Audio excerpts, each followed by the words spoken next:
ফকির দরবেশ আউলিয়া যারে ধর জ্ঞানে ধরতে না রে, ফকির দরবেশ আউলিয়া যারে জ্ঞানে জ্ঞানে ধরতে না রে, যার মহিমা বুঝিতে পারে, যার মহিমা বুঝিতে পারে, এক সে আল্লাহ তাআলা মোদের নবী কামলিওয়ালা।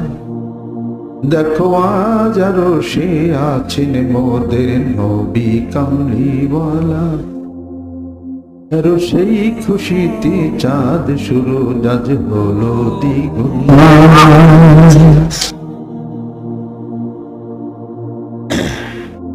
আকাশে বাতাসে যার নাম, যার নামের সাথে মজনু হয়ে আছেন রব, গোটা বিশ্ব পৃথিবীর মালিক,